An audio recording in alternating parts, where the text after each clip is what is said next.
Hello everyone, today we are going to look the chapter thermokinetics, that is the metabolism. ठीक है, तो कोई भी ड्रग को, एनी ड्रग, ठीक है ना, कोई भी वेट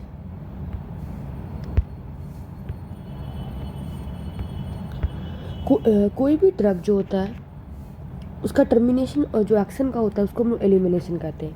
मतलब एलिमिनेशन मतलब कि उस ड्रग का एक्शन कंप्लीट करना, and that include the metabolism and excretion. अब मेटाबॉलिज्म मतलब क्या होता है? That is mean that bio transformation. Bio transformation में अलग अलग तरीका से, एक है फेथ ऑफ मेटाबॉलिज्म जिसमें एक्टिव को इनएक्टिव कर देते हैं, एक में एक्टिव को एक्टिव ही कराने देते हैं, एग्जाम्पल डाइजीपाम को ऑक्साजिपाम में किया, एक को इनएक्टिव को एक्टिव में किया, दैट इज प्रो ड्रग रहता है उसको ड्रग के फॉर्म में चेंज करते हैं। लेवोडोपा को डोपामिन में कन्वर्ट करते हैं। ठीक है, तो हम प्रोड्रग्स का देखते हैं, जैसे कौन कौन से। इसका एक निमोनिक्स आता है, that is the all prefer doing MD in clinical medicine. तो ऑल में एक क्या होता है? That is the S inhibitors, that is the Pril. S inhibitors होते हैं मतलब जितने भी नेम के लास्ट में प्रिल आएंगे सारे के सारे except that is the captopril and lisinopril. कौन कौन से एक्सेप्ट होते हैं? कैप्टोप्रिल और इजिनोप्रिल। पी से PPI, that is the prazoles. PPI में प्राजोल्स एंड प्रेडनिसिनॉल। ठीक है, पीपीआई में क्या हो जाएगा? प्राजोल हो जाएगा और प्रेडनिसोन हो जाएगा। फिर डूइंग में डी मतलब होगा डीपी वेप्रीन। ठीक है, डीपी वेप्रीन हो जाएगा। फिर एम में क्या होगा? मिथाइल डोपा होगा, मिनॉक्सिडिल होगा और 6 MP मतलब मरकैप्टोप्यूरिन। फिर डी मतलब क्या होगा? That will come the name levodopa. ठीक है, उसके बाद आई एन मतलब क्या होगा? इरिनोटिकैन हो जाएगा। ठीक है, फिर क्लिनिकल मतलब that is the clopidogrel and carbimazole. And subject में कौन कौन सा होगा? सल्फा सेलाजिनिन और सुलिन डैक। ठीक है, तो क्या कौन कौन से जितने भी एस इनहिबिटर्स हैं सबके सब क्या है? प्रोड्रग्स एक्सेप्ट कौन कौन से? Captopril and lisinopril. तो एक बार और याद कर लेते हैं। ऑल मतलब that is the ACE inhibitor, pril except captopril and lisinopril. Prefer मतलब PPI, that is the prazole and prednisolone. Doing means dipivefrin. M से methyldopa, minoxidil and 6 MP mercaptopurine, that is the anti cancer. D means levodopa. I N मतलब irinotecan. Clinical मतलब clopidogrel, that is the antiplatelet and carbimazole, that is the antithyroid. Subject means sulfasalazine and sulindac. And sulfasalazine that ulcerative colitis के लिए, and sulindac that is the NSAID। ठीक है, अब what is the aim of metabolism? Metabolism क्यों होता है? To make a drug water soluble, that is the polar. ठीक है, तो एम ऑफ मेटाबॉलिज्म क्या होता है? किसी भी ड्रग को वाटर सोल्यूबल फॉर्म में कर देना, पोलर फॉर्म में। फेज 1 रिएक्शन होता है, फेज 2 रिएक्शन होता है। फेज 1 रिएक्शन में क्या होता है? Mostly catabolic reaction. फेज 2 में mostly anabolic reaction. Mostly catabolic reaction में कौन कौन से इंक्लूड करेंगे? That is the oxidation, that is the most common phase 1 reaction. Then reduction, then hydrolysis, then cyclisation, then deamination. तो क्या आ गया? ऑक्सीडेशन हो गया, रिडक्शन हो गया, हाइड्रोलिसिस हो गया, सेक्लाइजेशन हो गया और डीएमिनेशन। तो क्या क्या हुआ? Oxidation, reduction, hydrolysis, cyclisation and deamination. और फेज 2 में क्या? Mostly anabolic reaction that include glucuronide, that is the most common type of phase 2 conjugation. After that glutathione conjugation, glutathione, then acetylation, then methylation, then sulfate conjugation, then glycine conjugation. तो क्या आ गया? glucuronide conjugation, that is the most common phase 2 reaction. Then glutathione conjugation, then acetylation, then methylation, then sulfate conjugation, then glycine conjugation.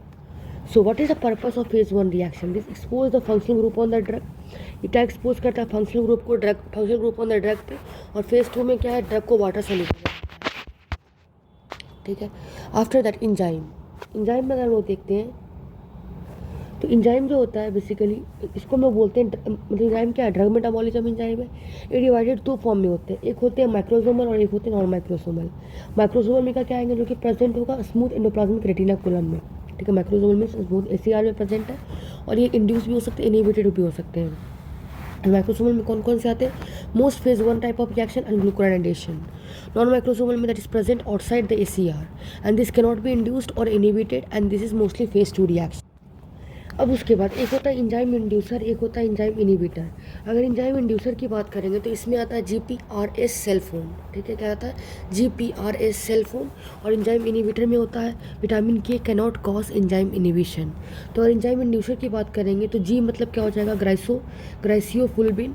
Fee means phenytoin, R means rifampicin, S means smoking, cell मतलब carbamazepine and phone मतलब phenobarbitone. तो क्या क्या हो गया, griseofulvin, phenytoin, rifampicin, smoking, carbamazepine, phone मतलब phenobarbitone.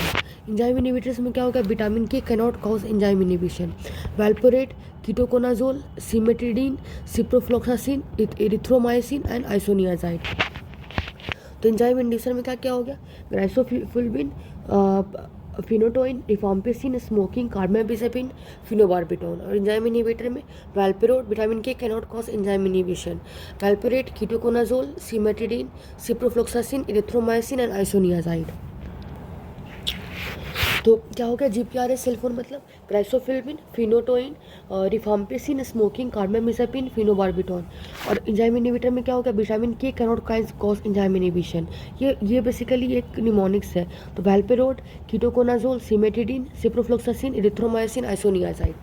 तो अगर एंजाइम इनिबिटर्स की बात करते हैं, जैसे कि एग्जांपल है एरिथ्रोमाइसिन, तो डिक्रीज कर देता है मेटाबॉलिज्म ऑफ ड्रग को, जो कि मेटाबोलाइज होता है मैक्रोसोमल एंजाइम से। जैसे एग्जांपल इज थियोफाइलिन, और ये इंक्रीज कर देता है उनके प्लाज्मा कंसंट्रेशन को और दस लीड टू द टॉक्सिसिटी। और एंजाइम इंड्यूसर की बात करें, जैसे रिफाम्पिसिन, तो ये इंक्रीज कर देता है मेटाबॉलिज्म ऑफ ड्रग को, क्योंकि मेटाबोलाइज होते हैं मैक्रोसोमल एंजाइम से, जैसे वारफेरिन, तो रिड्यूस कर देते हैं प्लाज्मा कंसंट्रेशन को और दस एक्शन ऑफ दिस ड्रग। तो हम लोग को इंक्रीज करना पड़ेगा dose of warfarin and rifampicin in given concurrently.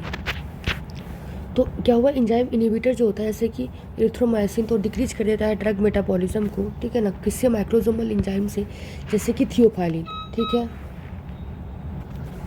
Enzyme inhibitor जैसे क्या होगा, एरिथ्रोमाइसिन क्या होता है, वो डिक्रीज करता है मेटाबॉलिज्म ऑफ ड्रग, जो कि मेटाबोलाइज होता है मैक्रोसोमल एंजाइम से, जैसे कि थियोफाइलिन। ये इंक्रीज करता है प्लाज्मा कंसंट्रेशन को, दैट लीड टू टॉक्सिसिटी। और एंजाइम इंड्यूसर्स होते हैं, जैसे रिफाम्पिसिन होते हैं, इंक्रीज कर देता है मेटाबॉलिज्म ऑफ ड्रग, क्योंकि मेटाबोलाइज होते हैं मैक्रोसोमल से एंजाइम से।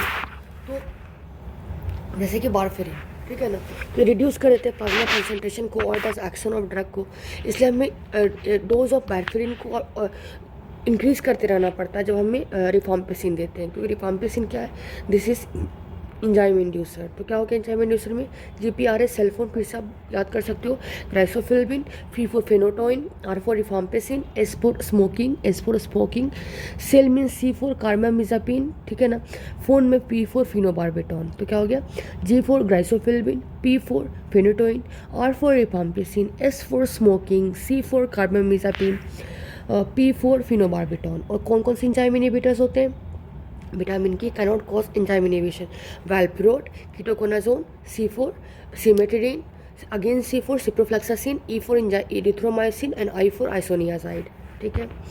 अब इसके बाद क्या होता है कि मोस्ट ऑफ जो एंटी एपिलेप्टिक्स होते हैं वो क्या होते हैं, एंजाइम इंड्यूसर्स होते हैं, किसको, एक्सेप्ट वैल्प्रोड को छोड़ करके। और मोस्ट ऑफ जो एंटीबायोटिक्स होते हैं वो एंजाइम इनिबिटर्स होते हैं, ठीक है ना, किसको छोड़ के, रिफाम्पिसिन को छोड़ के और ग्लाइसोफिल्बिन को छोड़ के। तो मोस्ट ऑफ द एंटीबायोटिक क्या होते हैं, एंजाइम इनिबिटर्स होते हैं, एक्सेप्ट द रिफाम्पिसिन एंड ग्लाइसोफिल्बिन। अब साइटोक्रोम P450 एंजाइम, तो ये क्या, ये एक तरह का माइक्रोसोमल एंजाइम है, तो क्या है, एक तरह का माइक्रोसोमल एंजाइम है। क्यों, क्योंकि एक तो साइटोक्रोम P450 CYP में आता है, और second this is the glucuronyl transferase. क्या है ये, glucuronyl transferase type of enzyme है। यहाँ पे P जो है that stand for the pigment, and 450 this pigment जो होता है एब्जॉर्ब करता है लाइट को मैक्सिमम वेवलेंथ पे, it is the wavelength 450 nanometre. तो P क्या है, दिस स्टैंड फॉर पिगमेंट, और 450 की ये पिगमेंट जो होता है एब्जॉर्ब करता है मैक्सिमम लाइट को किस पे, at the wavelength of 450 nanometre, ठीक है। अब नॉमेनक्लेचर में क्या हो गया, CYP3A4, ठीक है ना, CYP3A4 में क्या होता है, 3 क्या होता है, फैमिली होता है, ए क्या होता है, सब फैमिली होता है, एंड 4 इज द आइसोफॉर्म। तो 3 क्या है, फैमिली है, ए क्या है, सब फैमिली है, and 4 is the isoform. And जो मोस्ट ऑफ ड्रग मेटाबोलाइज होता है वो CYP3A4 से होता है, फॉलोड बाई CYP2D6 से होता है, ठीक है। ये चीज़ें हैं। तो क्या बोला, साइटोक्रोम P450 क्या है, एक तरह का माइक्रोसोमल एंजाइम है, ठीक है। जैसे कि cytochrome P450 glucuronyl transferase, P stand for the pigment, और 450 that this pigment absorb the maximum light at the wavelength 450 nanometre, ठीक है। नॉमेनक्लेचर में क्या होता है, CYP3A4, 3 मतलब फैमिली, A मीन्स सब फैमिली, 4 मीन्स आइसोफ्रॉम। और जो मोस्ट ऑफ ड्रग है वो मेटाबोलाइज होते हैं CYP3A4 से, उसके बाद होता है CYP2D6 से। अच्छा, फिर मैंने यहाँ पे जो थियोफाइलिन बोला था ना, यहाँ पे कि इरिथ्रोमाइसिन एंजाइम इनहिबिटर है थियोफाइलिन का, तो हमें अगर मतलब कि थियोफाइलिन की जो आता है कंसनट्रेशन जिससे उसकी टॉक्सिसिटी बढ़ने की चांसेस रहती है, तो बेसिकली थियोफाइलिन क्या है, this is the drug that is used in the bronchial asthma, ठीक है, ब्रोंकियल अस्थमा में होता है। और and one smoker is there and normal theophylline not act, we have to give more. अगर कोई स्मोकर है और उसमें नॉर्मल थियोफाइलिन देंगे तो उसमें एक्ट नहीं करेगा, क्यों? क्योंकि स्मोकिंग क्या है, बट इंजाइम इंड्यूसर है, ठीक है ना। तो इंजाइम को इंड्यूस कर देगा तो जल्दी मेटाबोलाइज हो जाएगा, ओके। और यहाँ पे हम पढ़े थे एथ्रोमायसिन। अभी स्मोकिंग जो है, basically smoking is the polycyclic aromatic hydrocarbon and this is enzyme inducers, ठीक है। उसके बाद कौन से ड्रग मेटाबोलाइज होते हैं 3A4 से? तो drug metabolise by 3A4, that is the 3A4 से जो मेटाबोलाइज होते हैं that is the CT scan. 3A4 that is the CT scan. इसमें क्या C4 साइक्लोस्पोरिन है, T4 टैक्रोलिमस है, ठीक है ना। जो साइक्लोस्पोरिन और टैक्रोलिमस है जो वो इम्यूनोसप्रेसेंट है, ठीक है। साइक्लोस्पोरिन और टैक्रोलिम्बस क्या इम्यूनोसप्रेसिव है। और statin, this is the hypolipidemic drug, ये क्या है, हाइपोलिपिडेमिक ड्रग है। एंड कैट में है सिसाप्राइड, एस्टिमिजोल और टर्फिनाडिन, सिसाप्राइड, एस्टिमिजोल एंड टर्फिनाडिन। और ये बेसिकली जो कैट ड्रग है ना वो विड्रॉन कर गया मार्केट से, क्योंकि ये क्या करवा देता है, क्यूटी प्रोलॉन्गेशन करवा देता है ECG में, ठीक है ना। और इसको हम लोग बोलते हैं torsades de pointes, this is called as torsades de pointes. उसके बाद A4 है एम्योडेरोन, उसको बोलते हैं एम्योडेरोन। एंड N4 नेवेरिस, that is the HIV protease inhibitor. नेवेरिस क्या है, HIV प्रोटीज इनिबिटर है।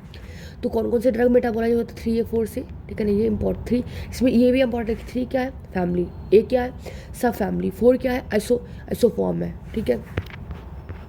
अब जो 3A4 से जो मेटाबोलाइज होता है CT स्कैन इसमें आ रहा है। तो कौन कौन से ड्रग मेटाबोलाइज होंगे 3A4 से, that is CT scan, cyclosporine, tacrolimus, this both are immunosuppressant. Then statin, this is the hypolipidemic drug.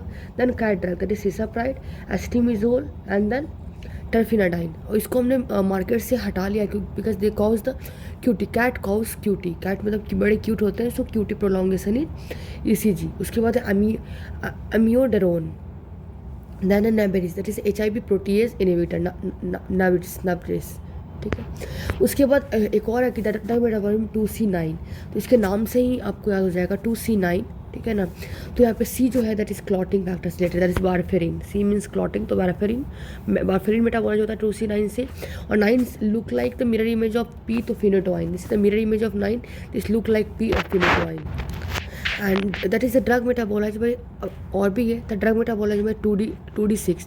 तो 2D6 के नेम में ही आ जाता है। 2 मीन्स 2 यहाँ पे राइटिंग बीटा ब्लॉकर्स, ठीक है ना, AB beta blocker. Then D for depression में जैसे TCA, SSRI, SNRI। और 6 में दैट इज़ द 2D6, 6 से हम याद करते हैं arrhythmia, that is the anti arrhythmic drug. And इसमें एक्सेप्शन हुआ है दैट एक्सेप्ट एमिडोडेरोन, ठीक है। देन द ड्रग मेटाबोलाइज में 2C19, 2C19 में कौन कौन से हैं, that is the clopidogrel and टिकोपिडिनिन, ठीक है ना। जो क्लोपिडेग्रोल है वो CYP261 जो 9 है उससे क्या होता है, एक्टिव होता है, तो उसको PPI जो होते हैं इनिबिट कर देते हैं, लेकिन इसलिए PPI जो होता है अवॉइड करना चाहिए जब हम क्लोपिडेग्रोल ले रहे हैं। और भी एक और है CYP2D6, तो इसमें 2 मतलब beta block, that is the I have written, ठीक है ना। C मीन्स, तो I hope you remember it कि 3A4 से क्या है, that is the CT scan, उससे आता है 3A4 से। 3 के बाद A, मतलब एक और ऐड किया, एक और A मीन्स एक और ऐड किया तो 4 हुआ। 3A4 से क्या हो गया, CT scan, cyclosporine, tacrolimus, statin, cisapride, astemizole, then amiodarone, ठीक है। उसके बाद नेबेरिस, that is the HIV protease inhibitor. 2C9 से क्या हो गया, C for clotting, that is warfarin. 9 for phenytoin, that is mirror image of 9 that look like P of phenytoin. Then 2T6 से 2 means beta blockers, D means depression, TCA, SSRI, SNRI। 6 means arrhythmia, anti arrhythmic drug, ठीक है। Then 2C19, that is the clopidogrel and ticlopidine, ठीक है। Then the pharmacokinetics, this is excretion, ठीक है ना। Excretion, अब हम लोग वैसे हमने बोला था ना कि निकलने, तो एक्सक्रीशन भी इसी में इंक्लूड होता है। तो एक्सक्रीशन में क्या है कि मोस्ट ऑफ ड्रग जो होते हैं वो कैसे एक्सक्रीट होते हैं, they excrete through the kidney. So most of drug they are excreted through kidney, but कुछ जो ड्रग है वो एक्सक्रीट कैसे होते हैं, बाय द स्वेट। जैसे कि एग्जांपल देख सकते हो, जैसे कि लिथियम, ठीक है। तो most of drug excrete kidney से होते हैं, बट कुछ जो होते हैं वो स्वेट से होते हैं। एग्जांपल इज लिथियम, ठीक है ना। After this the first word is come, that is glomerular filtration. तो ग्लोमेरुलर फिल्ट्रेशन की बात करें तो lipid soluble as well as water soluble दोनों फिल्ट्रेट हो सकते हैं। कौन कौन से, लिपिड सोल्यूबल भी और वाटर सोल्यूबल दोनों फिल्ट्रेट हो सकते हैं। और जो फिल्ट्रेशन होता है that is inversely proportional to plasma protein binding, क्योंकि जब प्लाज्मा प्रोटीन बाइंड कर जाता है तो साइज इंक्रीज कर जाता है। तो filtration is inversely proportional to plasma protein binding. उसके बाद ट्यूबुलर रीअब्जॉर्प्शन। ट्यूबुलर रीअब्जॉर्प्शन में क्या होता है कि 99% ऑफ ड्रग इज रीअब्जॉर्ब, ठीक है। 99% ड्रग क्या होता है, रीअब्जॉर्ब होता है। तो इसमें लिपिड सोल्यूबल ड्रग जो होता है रीअब्जॉर्ब होता है, वाटर सोल्यूबल ड्रग एक्सक्रीट हो जाता है, ठीक है। अब अगर हम बीक एसिड ड्रग, एक तो होता है बीक एसिड ड्रग पॉइजनिंग, एक होता है बीक बेसिक ड्रग पॉइजनिंग। अगर हम बीक एसिड ड्रग पॉइजनिंग की बात करते हैं तो इसमें कौन कौन सा आता है, एस्पिरिन, बार्बिट्रेट्स एंड मिथोट्रेक्सेट। और बीक बेसिक ड्रग पॉइजनिंग में आता है एम्फेटामिन्स। तो बीक एसिडिक ड्रग पॉइजनिंग में क्या आता है, aspirin, this is the aspirin का कोई एंटीडोट नहीं होता है, तो एस्पिरिन, बार्बिट्रेट एंड मिथोट्रेक्सेट। और इसमें बेसिकली अगर हम लोग एसिडिक ड्रग पॉइजनिंग, मतलब एसिडिक ड्रग अगर किसी को पॉइजनिंग हो गया तो हम लोग को उसको क्या करना पड़ेगा, हमें उस यूरिन को अल्कलाइन करना पड़ेगा। कैसे हम अल्कलाइन करेंगे, NaCO3 में, ठीक है ना। तो एसिडिक ड्रग जो होगा वो आयोनाइज हो जाएगा। आयोनाइज हो जाएगा मतलब कि वाटर सोल्यूबल फॉर्म में चला जाएगा, दैट विल बिकम पोलर, ठीक है ना। तो उसके बाद क्या होगा, there will be no tubular reabsorption और ड्रग विल एक्सक्रीटेड आउट। उसी तरह बेसिक, अगर बीक बेसिक ड्रग की पॉइजनिंग हो जाएगा, जैसे कि अगर बीक बेसिक ड्रग में एम्फेटामिन्स आ जाते हैं, तो इसमें जो यूरिन है उसको लोग एसिडिक बना देना है। कैसे, हम लोग NH4Cl देंगे, ठीक है ना। और बेसिकली ये हमने एंटीडोट जो मैंने लिखा है ये इसलिए यहाँ पे लिखा है क्योंकि यहाँ पे देखो लिखा हुआ है कि जो अल्कलाइन और एसिडिक जो हम लोग करते हैं यूरिन, उन लोगों के लिए बहुत इंपॉर्टेंट होता है जिसका एंटीडोट नहीं प्रेजेंट होता, जैसे एस्पिरिन। तो उसमें हमें ऐसे ही करना पड़ेगा, ठीक है। Then basic drug get ionized, ठीक है, and no tubular reabsorption, drugs excreted out. After that है ट्यूबुलर सिक्रीशन। ट्यूबुलर सिक्रीशन में क्या होता है कि ड्यू टू पंप या ट्रांसपोर्टर, कहाँ पे होता है, प्रॉक्सिमल ट्यूब्यूल में होता है। कहाँ पे होता है, पंप होते हैं, ट्रांसपोर्टर्स होते हैं प्रॉक्सिमल ट्यूब्यूल में, ठीक है ना। और ड्रग जो होते हैं सिक्रीट हुआ है कहाँ से, ब्लड से, कहाँ पे, यूरिन में, इस इन ट्रांसपोर्टर की वजह से, जैसे कि organic cation transporter, organic anion transporter. Tubular secretion क्या है, it is the due to the pump और ट्रांसपोर्टर्स होते हैं प्रॉक्सिमल ट्यूब्यूल में, और ड्रग सिक्रीट होते हैं कहाँ से, ब्लड से, यूरिन में, थ्रू दिस ट्रांसपोर्टर। कौन कौन से ट्रांसपोर्टर, जैसे कि organic anion transporter, organic cation transporter. और कौन कौन से ड्रग्स के लिए होते हैं, जैसे कि एग्जाम्पल इज पेनिसिलिन, ठीक है ना। तो इसीलिए ये शॉर्ट एक्टिंग ड्रग होता है, ठीक है ना। बेसिकली ट्यूबुलर सिक्रीट हो गया मतलब क्या हो गया, ब्लड से यूरिन में चला गया due to organic anion transporter, organic cation transporter. तो इससे तो दिक्कत हो जाएगा ना, ठीक है। और ये ट्रांसपोर्टर जो होते हैं सैचुरेबल होते हैं, मतलब कि एक ड्रग कैन बी एक ही टाइम में transport, one drug can be transported at a time, ठीक है। वन ड्रग एक ही टाइम में ट्रांसपोर्ट, एक ड्रग एक टाइम में ट्रांसपोर्ट होते हैं, ठीक है। अब क्लिनिकल इंपॉर्टेंस क्या है, जो पेनिसिलिन होता है शॉर्ट एक्टिंग होता है, क्यों, क्योंकि रैपिड ट्यूबुलर सिक्रीशन होता है। पेनिसिलिन इज शॉर्ट एक्टिंग, क्यों, due to rapid tubular secretion. तो हम लोग क्या करते हैं, क्योंकि शॉर्ट एक्टिंग क्यों, क्योंकि इसका ट्यूबुलर रीअब्जॉर्प्शन बहुत ज़्यादा, ट्यूबुलर सिक्रीशन बहुत ज़्यादा होता है, रैपिड ट्यूबुलर सिक्रीशन।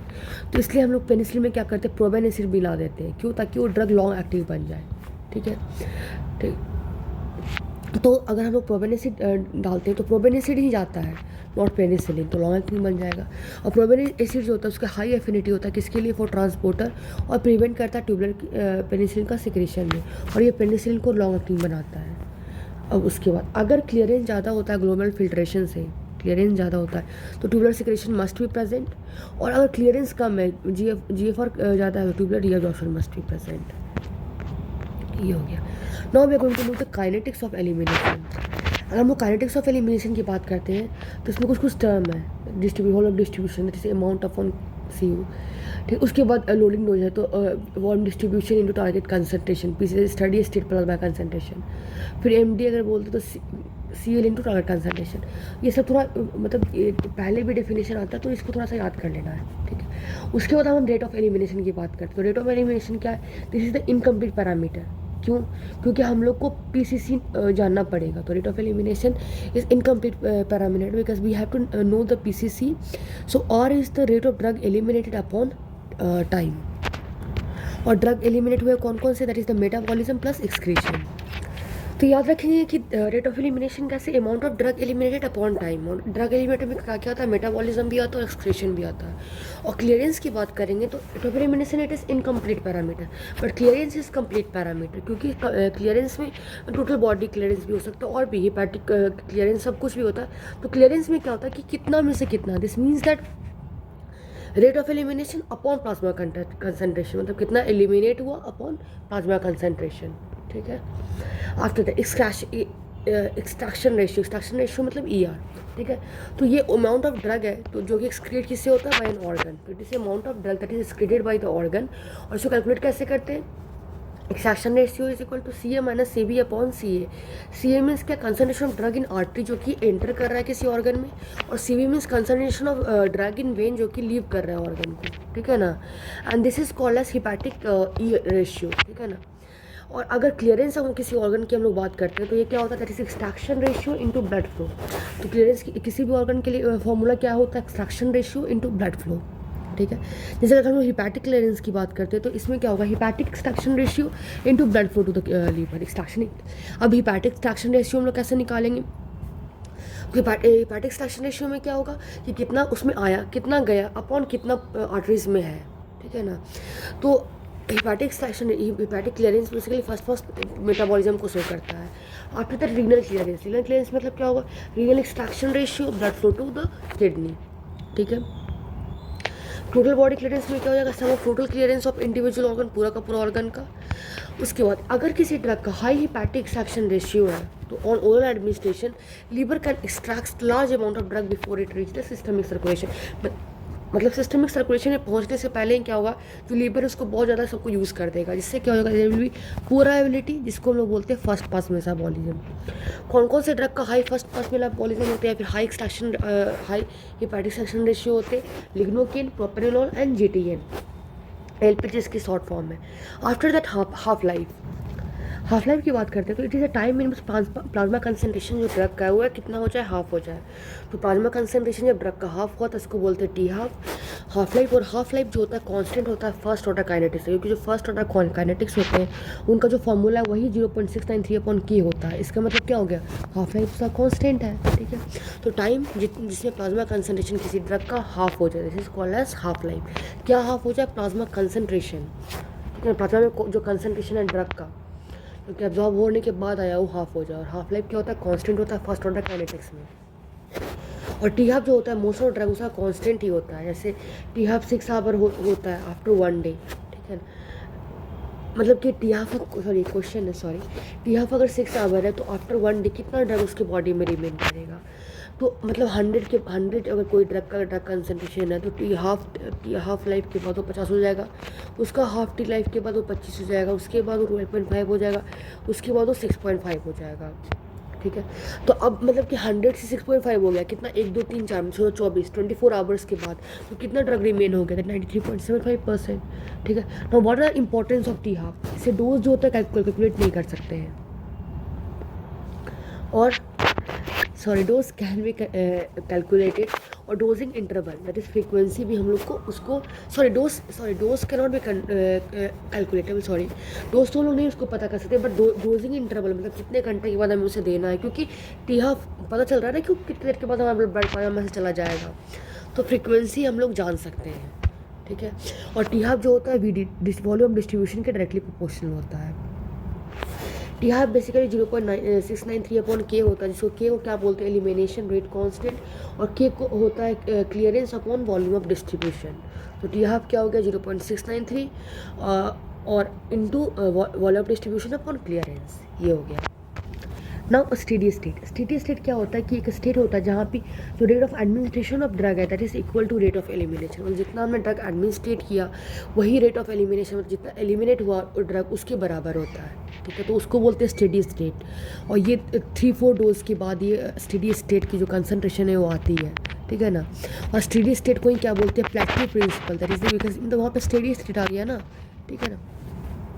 हमें क्या क्या पॉइंट रिमेंबर रखना पड़ेगा स्टडी स्टेट के बीच में, कि time to reach the steady ये डिपेंड करता है हाफ लाइफ पे, और ये 4 से 5 घंटे हाफ लाइफ टेक लेता है। और स्टेडी स्टेट का जो प्लाज्मा कंसंट्रेशन है वो अचीव कब डिपेंड करता है डोज रेंज पे। स्टेडी स्टेट का जो प्लाज्मा कंसंट्रेशन है वो कब अचीव हुआ, this depend upon the dose rate. ठीक है, जैसे कि अगर ज़्यादा डोज देंगे तो ज़्यादा कंसंट्रेशन अचीव होगा, और लेस डोज देंगे तो लेस कंसंट्रेशन अवेलेबल होगा। तो ये समझ में आ गया, अगर हम लोग ज़्यादा डोज देते हैं तो मोर कंसंट्रेशन विल बी अचीव, अगर हम लोग कम डोज देते हैं तो लेस कंसंट्रेशन विल अचीव। ठीक है, ज़्यादा डोज दे देंगे तो ज़्यादा कंसंट्रेशन अचीव होगा, मोर लेस डोज देंगे लोएस्ट कंसंट्रेशन ये होगा। और जो स्टेडी स्टेट का जो प्लाज्मा कंसंट्रेशन है वो अचीव डिपेंड करता है डोज रेट पे, कितना डोजेज दे रहे हैं। Variation between peak and drug concentration at steady state ये डिपेंड करता है फ्रीक्वेंसी ऑफ एडमिनिस्ट्रेशन। अगर हम लोग ज़्यादा फ्रीक्वेंटली वेरिएशन करते हैं will be less and vice versa. After this we are going to look the therapeutic drug monitoring. TDM means क्या होता है कि adjustment of dose of drug according to the plasma concentration. मतलब कि हमें dose of drug जो होते हैं उसको प्लाज्मा कंसंट्रेशन के अकॉर्डिंग हमें एडजस्ट करना है। ठीक है, उसको बोलते हैं TDM। तो what are the criteria for doing TDM? तो क्या क्या क्राइटेरिया होता है ताकि हम लोग TDM कर सकें? तो response would not be measurable. तो अगर कभी हम ड्रग दे रहे हैं और उसकी रिस्पॉन्स अगर हमें लोग मेजरेबल नहीं हो पा रहा है तब we do TDM। So TDM हम कभी भी एंटी डायबिटिक और एंटी कोगुलेंट ड्रग के लिए नहीं करते हैं। ठीक है, TDM not choose for anti hypertensive, anti diabetic, anti coagulant drug, क्योंकि हम लोग वहाँ पर रिस्पॉन्स देख सकते हैं। After that drug having low therapeutic index, जिस ड्रग का लो थेरेप्यूटिक इंडेक्स होता है। ठीक है ना, एंड जिस ड्रग का लो थेरेप्यूटिक इंडेक्स होता है उसके लिए हम लोग TDM कर सकते हैं। सो TDM नहीं कर सकते हैं पेनिसिलिन के लिए जिसका हाई TI होता है। ठीक है, उसके बाद थेरेप्यूटिक इंडेक्स जो होता है अगर बाइड है then we will not do for it, जैसे कि पेनिसिलिन। ठीक, क्योंकि बाइड है तो उसकी ज़रूरत नहीं है TDM थेरेप्यूटिक ड्रग। किसी किसी ड्रग का होता है लो TDM होता है, उसके लिए we have to do this. After the inconsistent pharmacokinetic of drug. ठीक है, इनकन्सिस्टेंट फार्माकोकाइनेटिक ऑफ ड्रग्स है तो किसके लिए हमें इनकन्सिस्टेंट दोनों कॉन्सेस्ट उनमें कंटिन्यूसटी नहीं है। ठीक है ना, TDM कितने के लिए करते हैं? तो a drug that possessing very low therapeutic index, इसका ट्रिक है। And the trick is a drug possessing very low therapeutic index. A means aminoglycosides, D4 digoxin, P4 phenytoin that is most anti-epileptic drug, V4 valproate, L4 lithium, T4 tricyclic antidepressant, I4 immunosuppressant drug that is the cyclosporin and tacrolimus. तो क्या क्या हो गया? A4 aminoglycosides, D means digoxin, P means phenytoin that is most anti-epileptic drug, V means valproate, L means lithium, T means tricyclic antidepressant, I means immunosuppressant drug that is cyclosporin and tacrolimus. तो क्या क्या हो गया? aminoglycosides, digoxin, P4 phenytoin that is the most anti-epileptic drug, V4 valproate, L4 lithium, T4 tricyclic antidepressant, I4 immunosuppressant drug that is the cyclosporin and tacrolimus. तो क्या क्या ये हो गया? aminoglycosides, D हो गया digoxin, P हो गया that is the phenytoin, this is the most anti-epileptic drug, V4 valproate, L4 lithium, T4 tricyclic antidepressant, I4 immunodepressant drug. तो क्या हो गया? A4 aminoglycosides, D4 digoxin, P4 phenytoin that is most anti-epileptic drug, V4 valproate, L4 lithium, T4 therapeutic that is tricyclic antidepressant, I4 immunosuppressant drug and that is cyclosporin and tacrolimus. Now इसके बाद हम देखते हैं order of kinetics. तो इसमें जो rate of elimination होता है ना उसका बेसिकली प्लाज्मा कंसंट्रेशन की पावर ऑर्डर, मतलब दैट इज द थिंग। तो जैसे फर्स्ट डायरेक्टली प्रोपोर्शनल होते हैं, जैसे इन फर्स्ट ऑर्डर काइनेटिक्स में क्या होगा? जो रेट ऑफ एलिमिनेशन होगा डायरेक्टली प्रोपोर्शनल होगा प्लाज्मा कंसंट्रेशन की। जीरो ऑर्डर काइनेटिक्स में रेट ऑफ एलिमिनेशन कांस्टेंट होता है। सेकेंड ऑर्डर काइनेटिक्स में rate of elimination directly proportional होता है प्लाज्मा कंसंट्रेशन की पावर 2 पे। और थर्ड ऑर्डर काइनेटिक्स में रेट ऑफ एलिमिनेशन क्या होता है? प्लाज्मा कंसंट्रेशन की पावर 3 पे डायरेक्टली प्रोपोर्शनल होता है। ठीक है, ये चीज़ें हमने देखा। बेसिकली जो फर्स्ट ऑर्डर काइनेटिक्स होता है उसमें फ्रैक्शन जो होता है कांस्टेंट होता है, फ्रैक्शन इज कांस्टेंट। और जीरो ऑर्डर काइनेटिक्स में जो अमाउंट होता है वो कांस्टेंट होता है। एंड फर्स्ट ऑर्डर काइनेटिक्स में रेट जो होता है डायरेक्टली प्रोपोर्शनल होता है प्लाज्मा कंसंट्रेशन के, and here the rate is constant.